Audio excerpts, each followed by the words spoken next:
Devyn Zoolander here with Devon Caudle, take one, and action. Yo, what do they call me? They call me Devyn Zoolander. What's good for the goose is good for the gander. Yeah, they call me Devyn Zoolander. What's good for the goose is good for the gander. And I look good on camera. You know I look good on camera. Before we get started, we need a song or something. Now, I ain't really prepared for this, you know. I don't really. Okay. I don't I really like on the fly. Okay, you like on the on the fly. So I don't really know what Dev listens to, but we gonna kick it like this. We gonna do something like this. Let me see what we got right here. Let's vibe a little bit, just give a little bit. You know, because Dev seemed like the type of person that's like, I need that warm sound. You know, if you're going to talk to me, you got to, you know, don't just start dancing with me, brother. Ease into it. Hey, how are you? I really like that color you're wearing. It really does you wonders. At the bar, and he walks over and he says,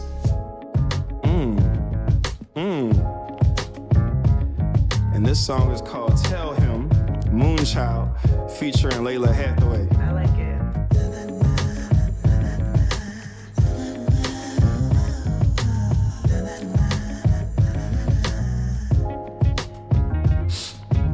Sniff. I don't do drugs though. We'll just give it like a little bit of time on this one and we'll move on. I like it. Good. Add it to your playlist, you know what I'm saying? He's looking for help, but somehow my lips start the fire. Tell me.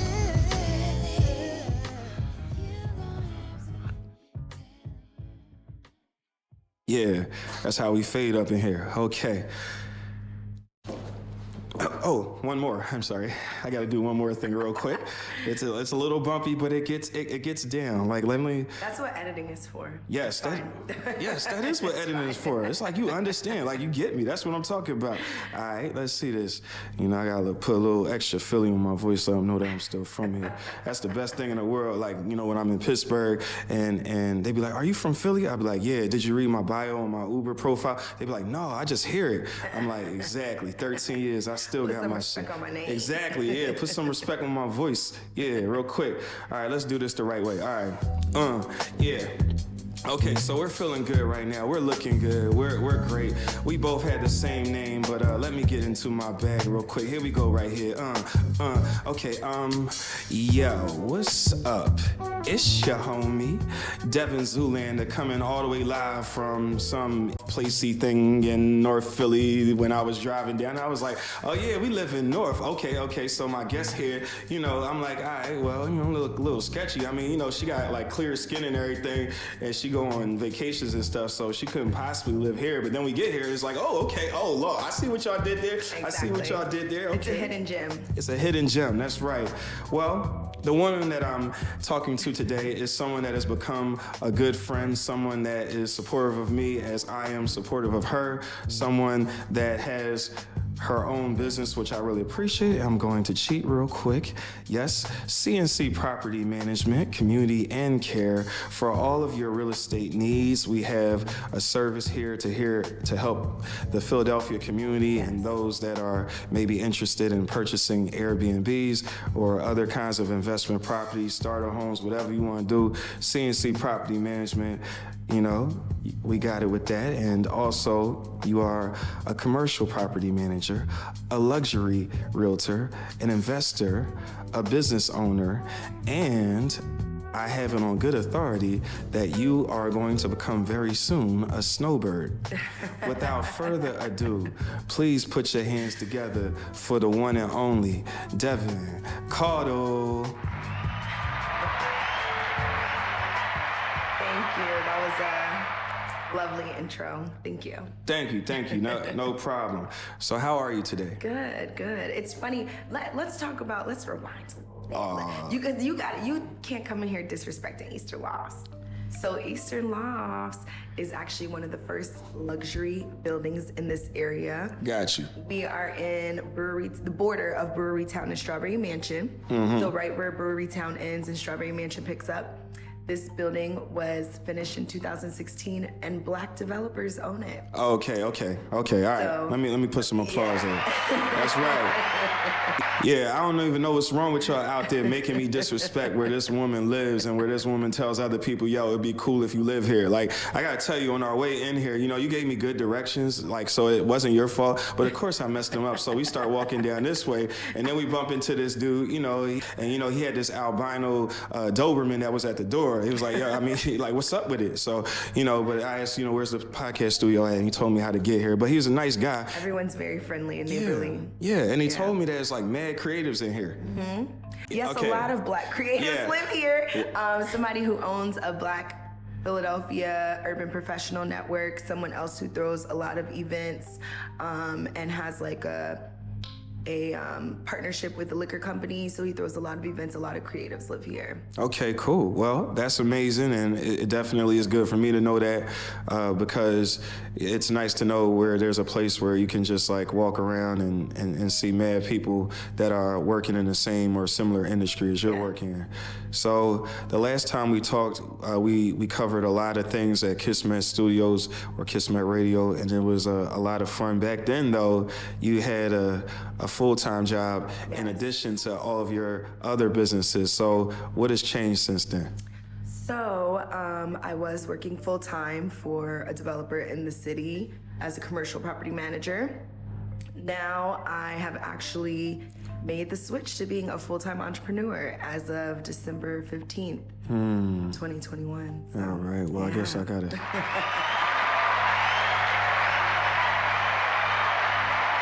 That's enough. All right. That's good right there. All right. So you made that transition to be a full-time entrepreneur. Yes. So what has that process been like for you? Chaotic. Right. It wasn't a smooth transition. I definitely planned on being at my full-time job for at least 3 years. I only was there. I don't know. It's weird. I was only there for like 8 months-ish. There was an issue with management that could not be resolved despite my best efforts. So I just decided it was time to bet on myself. But I wasn't prepared like to work for myself full time financially. I was mentally though, because I've been a business owner for so long on the side. So it's still a transitioning process, but it's going well so far. All right. Can't complain. Well, that's good. I'm glad that you were able to leave that situation, even if it wasn't the softest landing initially, because that is something. I mean, you know, we also have off camera. We have my friend Tiara here, who is also in a similar type of transition. Yes. As far as, you know, I'm here at this one job that I've been doing for a minute. It pays me well, but you know, there are just certain things like I can't let these salaries kind of take my peace away from me. So all three of us that are here today are definitely on that same page. I just value my mental health over money at this point in my life, so Yeah. couldn't do it anymore. I feel you. Well, I'm glad you were able to move on. I'm glad you were able to go live, because you have a lot of people that follow you, that you have your, what is it, Wine Down Wednesday. You gotta do one with me one month. Yeah. I'll definitely do that. Wine Down Wednesday. But and you made the announcement, and I didn't know what was going to happen, because you know how it is with live. Somebody starts saying something, and you know you're the one that's on live, Right. and you see people checking in, and you start hitting them with the black girl Tyra Banks wave. You start doing shit like this, like, hey Jamie, you know, do it like that, and then you know we sit here for a minute, And then there's a lag on live too. It's a lot. Yeah. But I'm glad that you were able to communicate that, because I think people, they need to know like what you're doing, because they follow you, and they need. And I think what I also appreciate is how transparent you are, because I think some people, it's really easy. So sometimes I shouldn't do this, but sometimes, you know, I might call another black person bougie or something, but then there might be something that I might be a quote unquote snob about that somebody can call me bougie. Right. And what I like about you is that you like what you like, you work hard for what you have, where you live, the car you drive, the lifestyle that you have, but at the same time, you're also not telling people that aspire to be entrepreneurs or serial entrepreneurs, oh yeah, just throw caution to the wind, just quit your job and just go ahead and do it. Not at all. I'm, in a unique position where I don't have any kids, I'm not married, so I'm able to kind of be risky. If you have a family, do not do what I did. Okay. You have to, because it's all about what you prioritize, right? Like, I don't have my own family, so I'm able to prioritize myself over everything. If you have children who depend on you, do not quit your job just because you can't get along with your manager, even though you've tried, right? You need to have a plan, and you need to start being very strategic with your savings, because you have other people who depend on you who physically can't go get a job because they're not old enough, Yeah. So I'm not one of those people. Like you said, I'm very transparent. Instagram is a highlight reel. It's a lie. I try not to be like that at all. Maybe, I don't know if it's a good or bad thing, but I definitely tell people when I'm having bad days. I tell people when I'm having good ones. And I do not suggest that people just quit their job out of nowhere, unless you have a FU fund, unless you have another job lined up, Right, and not to trigger anyone sitting here, but it so you left a professional relationship with your 9 to 5, and that just makes me think to pivot to like romantic relationships, or even just platonic relationships that you have with your friends, and how they say like you actually start breaking up with that person mentally before you physically say we're done. So what was that like for you as you were there at your job, you're doing it, you're getting paid, but when did you start to realize that you need to move in a different direction? When I was sick, I got sick over Thanksgiving break. So, Thanksgiving is Thursday, so we're working Monday, Tuesday, half day Wednesday, Thursday, Friday you're off. So I was sick. We're in the middle of a pandemic. I had cold and flu-like symptoms. So on Tuesday, I told my direct supervisor that I would make the meeting in the morning. I would go to urgent care afterward, and then I would check in with her after. And she was like, okay, that's fine. So I went to urgent care. They swabbed me for RSV, for COVID, and for strep throat or something. And they told me, not to be around anyone until I get my results back.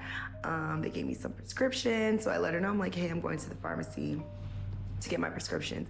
So my symptoms actually started getting worse. So it turns out I had an upper respiratory infection, which then spread to my eyes. So I had viral conjunctivitis.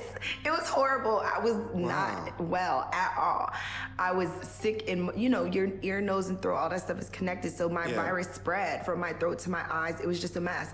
And so again, I'm checking in with this woman, letting her know that I swabbed for all these highly contagious disorders, and that I have pink eye, which is highly contagious, on Tuesday. Yes. Then on Wednesday, which again is a half day, moving into a holiday the next day, I didn't come into the office because I had my work computer at home. I'm sick.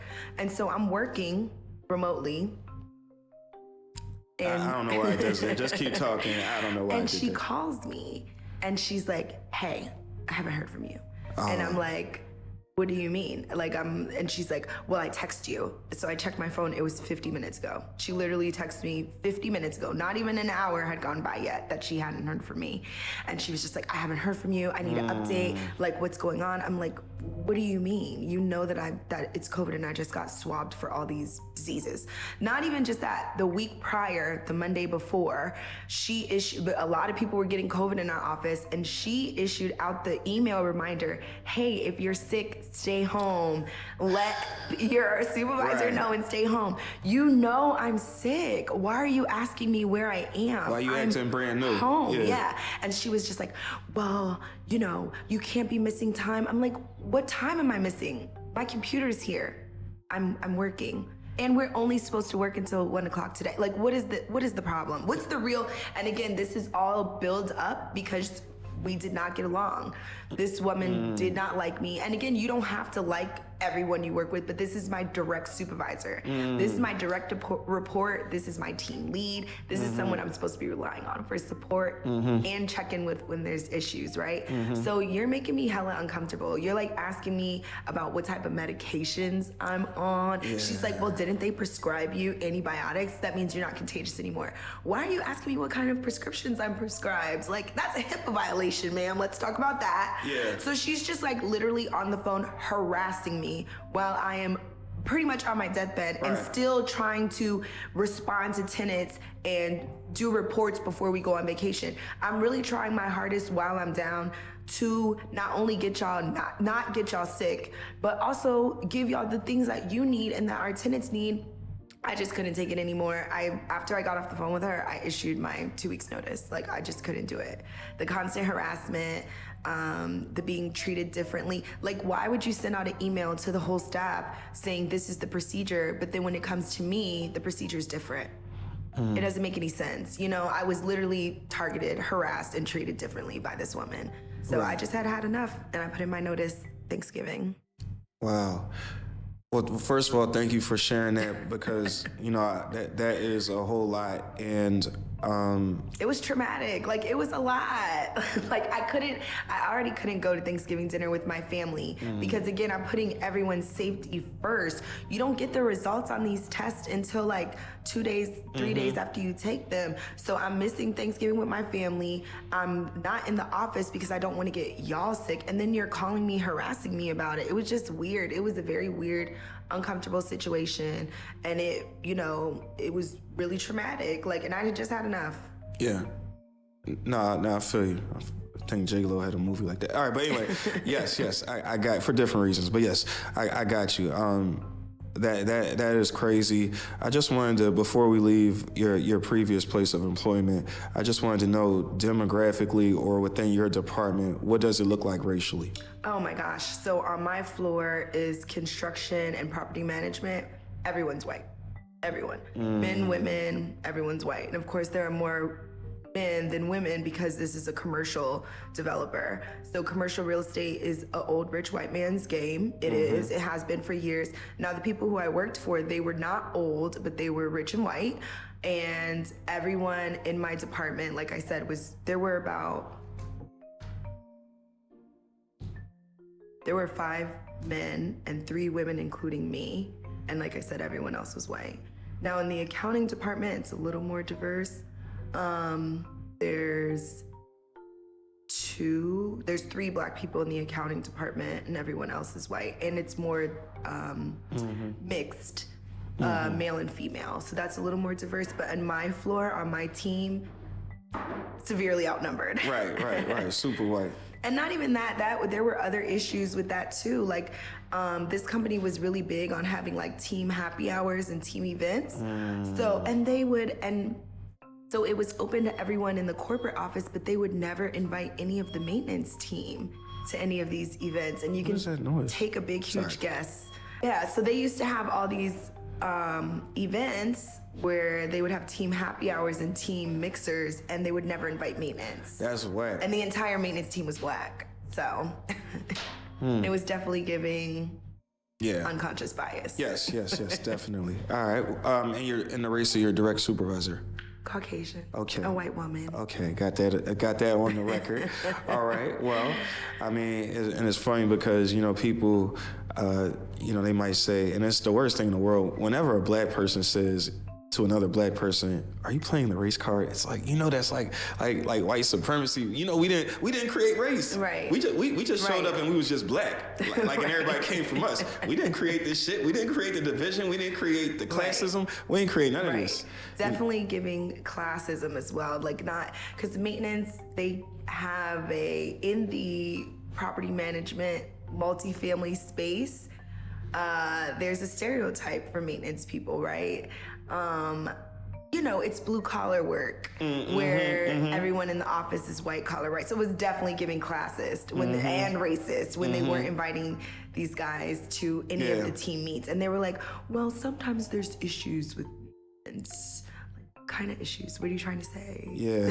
That they don't know how to behave. They don't know how to be You know, they're not acceptable Negroes. Is that what you're saying? Right. That's what it was giving. Yeah, that's not good. And I'm glad that you got out of that place, and I'm glad that through all the work that you do, like even when you're selling someone a home, especially when they look like you and me, like, you know, you give them the real. You give them like what you need to put for the down payment, like what the other offers are, what will make you put you in a better position to get a loan from a bank or something. So, you know, I appreciate the fact that from your experiences, what we're seeing is that no matter how much money you get, there's a quote from that I think was a singer Bessie, the one where Queen Latifah played and Monique was playing Ma Rainey, and I don't know if it's Bessie Coleman or Bessie Smith, one of them singers. Anyway, there's a quote in the movie where where Queen Latifah, she says, you can get close,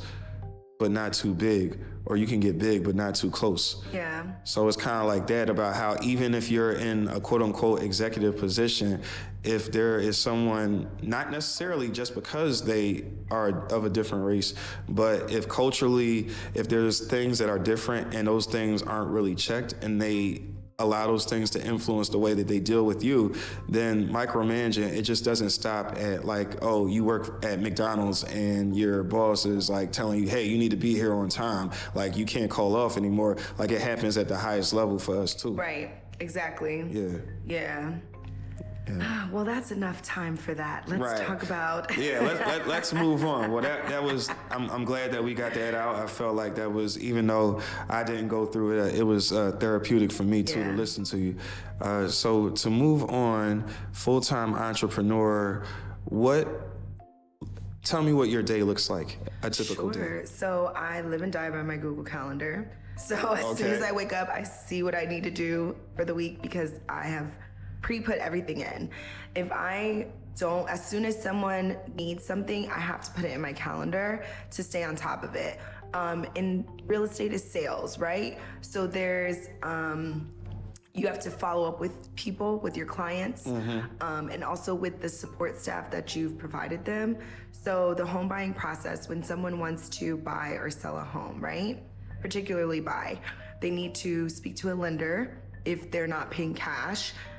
They also need to have the support of like a title company and different things like that. So I have email notifications in my phone of when I need to be checking in with someone about their status with their lender, about the contracts that I've submitted, the offers I've submitted on their behalf. Those, when you submit an offer, you give the seller time to respond. So all of those things are like set up in my calendar. Good. So I got to check in, see where I am with my current active clients. Then I also have a calendar link in my Instagram bio for new prospective clients to schedule 30-minute phone consultations with me. So I just kind of check to see what I have going on for the day. Then I also need to devote at least an hour of my day to the business that I own with my partner. So I try to see, you know, if I'm gonna be able to do that in the morning or in the afternoon, because after 12 is mainly filled with showings, like the one that I'm gonna go on soon. Right. Because, you know, people, I work around their schedule, right? So most people work Monday through Friday, 9 to 5. So my evenings and weekends are usually filled with showing clients' homes or apartments. So I got what your day looks like. Now I'm curious to see how different are you allocating? Well, you told me specifically how you allocate your time each day, but what is the biggest difference between being a full-time entrepreneur and being someone that has several businesses as like a side entrepreneur, but you still have a 9 to 5 to adhere to every day? Right. The biggest thing is now that you're in charge, not slipping. You know, schedule your time to take off, decompress, and do whatever non-business related things you need to do for your self-care. But just because you don't have to check in somewhere Monday through Friday, 9 to 5, doesn't mean you shouldn't be working on your business Monday through Friday, 9 to 5. You should always be pouring as much energy into yourself as you were giving those other people you were working for. A lot of times it's really easy to sleep in, if you're not feeling the greatest, just cancel showings because you don't feel like it today. You need to act like you have a supervisor to check in with. Yeah. Like, Give yourself sick time. Give yourself, put yourself on a schedule. Definitely, that's imperative, because the more you work, the more money you make. Now your income is uncapped, right? The more effort you put in, the more money in the long run you're gonna get, because everything is coming from you. So why aren't you giving yourself the same effort that you were giving these other people for so long? Right. Because when we're working our 9 to 5s, we learn like really early, be on time, dress your best, be on your best behavior, be your most professional. But then when suddenly we free ourselves from the shackles of being in the corporate world, it's like a celebration. It's like, wow, this is great. But it's kind of like your high school graduation. It's like, all right, now what? Exactly. And I would just say, give yourself that same respect.